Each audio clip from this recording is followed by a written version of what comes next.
And it's just basketball. At the end of the day, it's just basketball. Like and subscribe. Like and subscribe. Like and subscribe on the way, in the door. My people, I hope you all are having a truly fantastic day today. Fans of LeBron James, I hope your day is going horrible. So you see the title of the video. Welcome to Fanboy Fridays, and as always on Fanboy Fridays, we like to debunk narratives surrounding the fake king, surrounding the deer, surrounding the guy who has made a mockery of the NBA and really took it to a new level this year with the hiring of J.J. Redick and Bronny James being drafted as the 55th pick. He really showed his complete lack of respect for the NBA and his fans. And so with that, you know, the Olympics is going on right now. We've seen the U.S. has had some close games that shouldn't have been close. All the while, some of these phonies and fakes in mainstream media have been saying everything possible to diminish the dream team of 92, the greatest team ever assembled, for sure. For sure. And, you know, in order to prop up this current NBA team.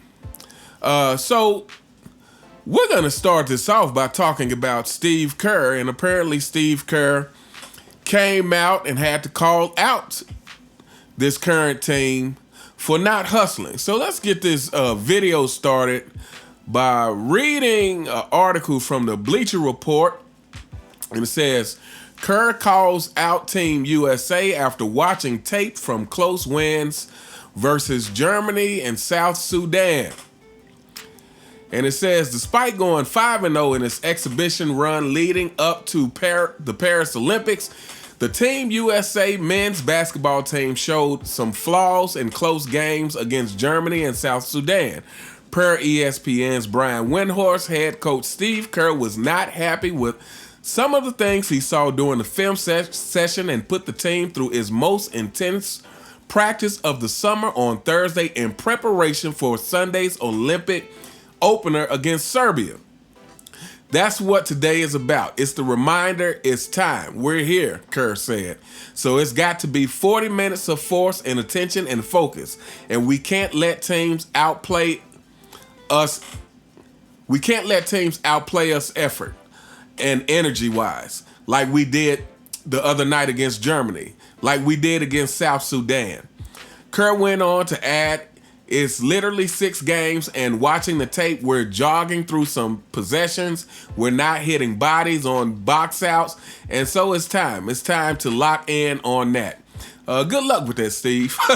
It says, it goes on to say, despite having a star-studded roster that includes LeBron James, Stephen Curry, Joel Embiid, Team USA needed a last-second game winner from James to avoid a monumental upset against South Sudan and narrowly survived in a 4-point nail-biter against Germany. The Americans were without star forward Kevin Durant for the entire exhibition run as he recovered from a calf strain.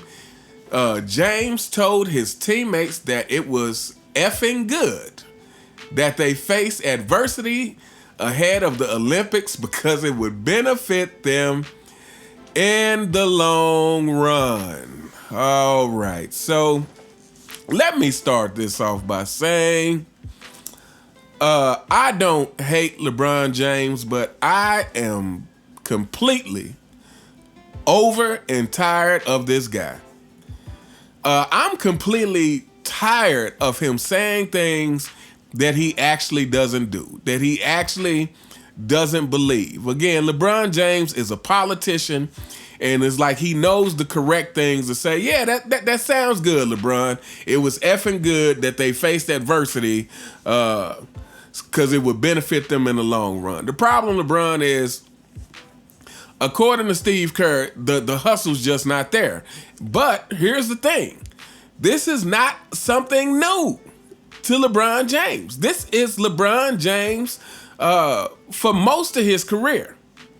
Again, even if you go back to his early career, in the Cleveland days, when he had a lot more energy, when he was a lot more explosive, again, go watch some of these playoff series and you will see why they lost. It's because LeBron James has never been consistent at maintaining that focus and that hustle and energy, and it has only gotten worse throughout his career. Now, to be fair, this is a problem in the NBA in general. Again, because it's not just LeBron James out there. Well, let me say this. Any team led by LeBron James, which is obviously they're trying to make LeBron James the leader of this Olympic team. Any team led by LeBron James where people are taking their lead from LeBron James is in trouble. But outside of that, if we're just breaking it down to the isolated stars,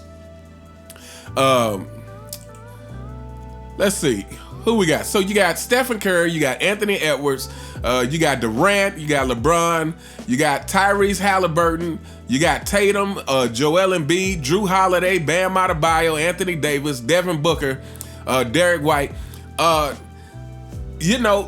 of these players, and I'm including Anthony Edwards in this. Again, I'm still holding out hope that maybe Anthony Edwards in the next few years gets it together. And again, I've said this, in many videos now, that relative to the other competition in the NBA, Anthony Edwards is one of the stronger competitors on the court, but he's not consistent. And so to be doing all the talking that he does, it's like, again, you can't talk like that if you know your game can't back it up in every circumstance. This is the thing about Michael Jordan, is that he could always back it up. And we're not talking, everybody has bad games. But again, to me, when you're talking about superstars in the top 10, top 5, what you're talking about is the most consistent of the NBA stars that has existed to date, the most consistent of them. Because for the most part, anybody who makes it in the NBA, especially if let's say maybe a level above a role player, I wouldn't expect it out of a Steve Kerr, for instance. But when you're talking about, all-star level players, that not necessarily the superstars, but when you're talking about Eddie Jones and Sprewell and some of these guys, anybody is capable of putting up some serious numbers. But it is the consistency at which you can do that. That's what makes it. And what makes Michael Jordan the GOAT is he was consistent across the board in every category that you could want in a superstar. He consistently played great defense. He was a consistent scorer, high field goal percentage from the mid-range, consistent hustle and consistent effort, underrated passer, a great rebounder, especially offensive rebounder for his positions, a great shot blocker for his position, he was the most consistent across the board, and and who raised his game in the playoffs every time, consistently. You can count on it. LeBron James has never been that kind of consistent. So any team where LeBron James supposedly is the leader, you might as well hang it up. But anyway, so yeah, you got all these media people trying to tear down the Dream Team, and shout out to Angry Old Hoops. I watched his video talking about Colin Cowherd, talking about Bird was washed, and we heard Nick Wright talk about this kind of stuff, and it's just ridiculous. So let's talk about this. 1992 Dream Team. You had Christian Laettner, David Robinson, Patrick Ewing, Larry Bird, Scottie Pippen, Michael Jordan, Clyde Drexler, Karl Malone, John Stockton, Chris Mullins, Charles Barkley, Magic Johnson. Now,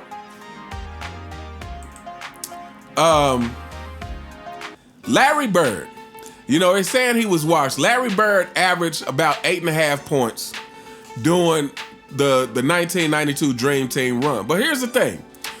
Most of the players averaged right around 8 or 9 points. Now, Larry Bird was playing with, back pain that's unimaginable. And he was averaging about 8.5 points on 52% shooting. However, this is the thing. Like I said, most of the players were averaging right around 89 points. Why is that? Because this was actually team basketball. Now, Charles Barkley was the leader in points with 18 points per game. You had Clyde Drexler, who was like at 10.5. MJ was about 15 points. Karl Malone was 13 points. Mullen was 13 points. But everybody else was right around 8 or 9 points a game because this was a very team-oriented game, And for those of us who grew up back then and remember watching those games, let me tell you this. This was some of the most beautiful basketball that you ever wanted to see. And why is that? So let me tell you, fanboys, why the 92 Dream Team would dog walk this current Olympic team. It wouldn't be close. Because just for what Steve Kerr had to call out alone, that these guys don't know how to keep their foot on the gas. And the 92 Dream Team was filled with players who only knew how to keep their foot on the gas. Magic Johnson, Michael Jordan, Larry Bird. To me, those are when I think about keeping your foot on the gas, those are like three of the top 3 players in history who just never knew how to give less than their 100% all the time. But really, most of the players on there, when you talk about Charles Barkley, when you talk about Karl Malone, of course, Scottie Pippen, David Robinson, this team, they just had so many people who were, well, let's put it this way. The reason it worked is because that team was filled with great leaders. And like we always say, great leaders are also great followers. So as much ego was on that team, it's like, including Michael Jordan. Michael Jordan thought he was top dog, and he was. However, in that situation, we watched a bunch of players completely unselfish, but it wasn't unselfish like, oh, I'm just deferring to you all the time. It was like unselfish, like I said, just playing beautiful basketball, great ball movement, providing entertainment, alley-oops and all that. But it was, like I said, it was all of these players easily fit into a role. This is what LeBron James can't do. Again, we're watching LeBron James in the Olympics play that ridiculous little system that at this point I am so sick of seeing it. Like, it is so the opposite of good looking basketball, and it's not even effective basketball. To be able to play one way. This is what we're watching LeBron James do over and over again. It's like LeBron with the ball. Again, like I said, it's a dictatorship. LeBron with the ball, deciding everybody else's fate on the court. I was like, oh, do I need to pad my assists right now, or do I need to pad my scoring right now? Everybody, let's make sure LeBron gets enough rebounds. The 92 Dream Team was full of leaders who were also great followers, so they all fit into a role that made that Olympic team work beautifully. And like I said, Larry Bird playing with excruciating back pain, but when he was on the court, he was very effective. And this is why fanboys, this is why this current team wouldn't have a chance. Like I said, number one, because I don't care what people say today about, oh, today's basketball is so much better and today's players are so much skill. That is a bunch of crap. Like, these players today just are not mentally strong enough to deal with what that 92 Dream Team was. With that 92 Dream Team having, like I said, the killers, the greatest leaders on the court. And because they had the greatest leaders, they also had, like I said, great leaders and great followers. They all were able to just fit into a role beautifully. which is why they were blowing teams out. And like I said, it's like they all not only were great leaders and great followers, but they all had a sense of obligation again to the fans. Like they didn't want to let the fans in America down.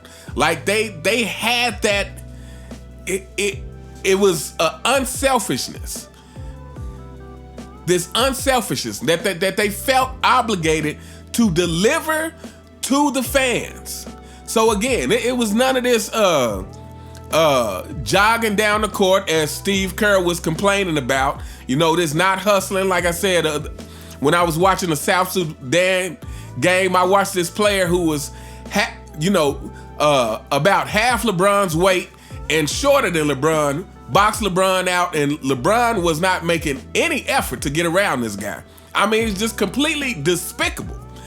For a guy who constantly gets praised for this bigger, stronger, faster narrative, completely despicable that this small guy was boxing him out with no resistance from LeBron. I mean, if LeBron was that, LeBron could have did a spin move around this guy and easily got to the ball. But again, this is what we're talking about, that lack of effort that, again, and it's not just LeBron. It's all of these players to a large degree. I like Steph Curry, but, Steph Curry too. It's this whole current generation of players are just mentally soft. And not only that, it's just that they're so selfish, they're not playing for anything greater than themselves. And like take the Olympics out of it. When players like Magic Johnson and Larry Bird and Michael Jordan were on the court, just in the regular season of the NBA, again, they still felt that obligation to the fans and to the city. Larry Bird turned down $10 million at the end of his career because he had a bad back and felt he couldn't earn it. He didn't earn it. And he refused to take it.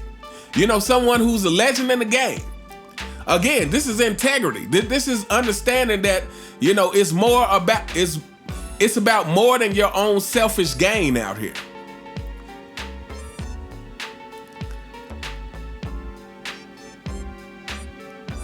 And then the defense that would be on the 92 Dream Team, again, who are the hardcore defenders on this current NBA roster, on this current Olympic team? Who are the hardcore defenders? Let me look at this again. Look at this. Jason Tatum, Joel Embiid, Drew Holiday, Bam Adebayo, Anthony Davis, to me, is definitely the best defender on the team. But again, he's not the most mentally strong superstar. Number one, because he came up playing with LeBron James for the last several years. I often wish Anthony Davis would have went to somewhere else besides the Lakers, because I just feel like LeBron he's not a good influence on up and coming players. But yeah, Stephen Curry, Anthony Edwards, there's no, to me, hardcore defenders on this team. But let's go back to the Dream Team. Of course, Michael Jordan is a great defender. You got David Robinson, who's a great defender. Of course, Scottie Pippen.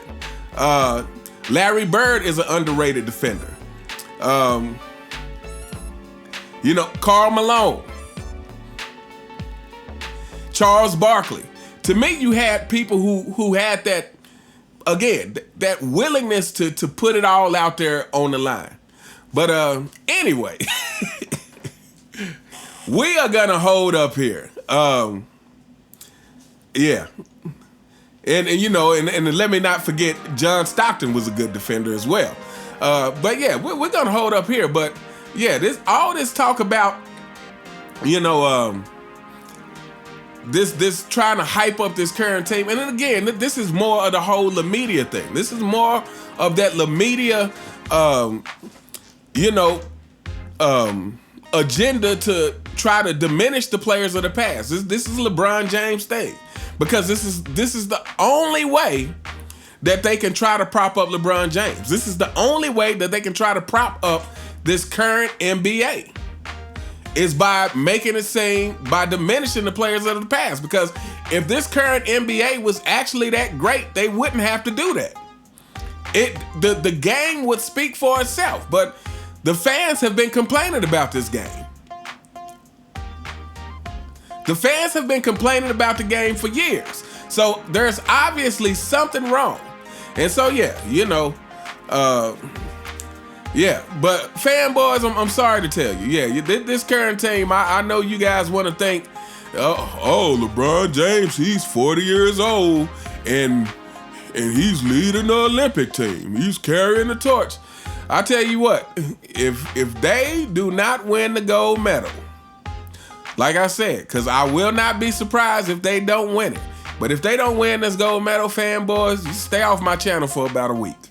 Just don't even come over here, because I will be roasting your king for as much time as it takes. For as long as a video as it takes to get it done, I will be doing it. But anyway, let me know what you guys think in the comments. What do you think about the mainstream media constantly trying to tear down the 92 Dream Team so that they can prop up this lackluster team full of heartless, no hustle players that they have right now? Let me know what you guys think in the comments. You all have a truly, truly fantastic day, and I'll see you next time. All right.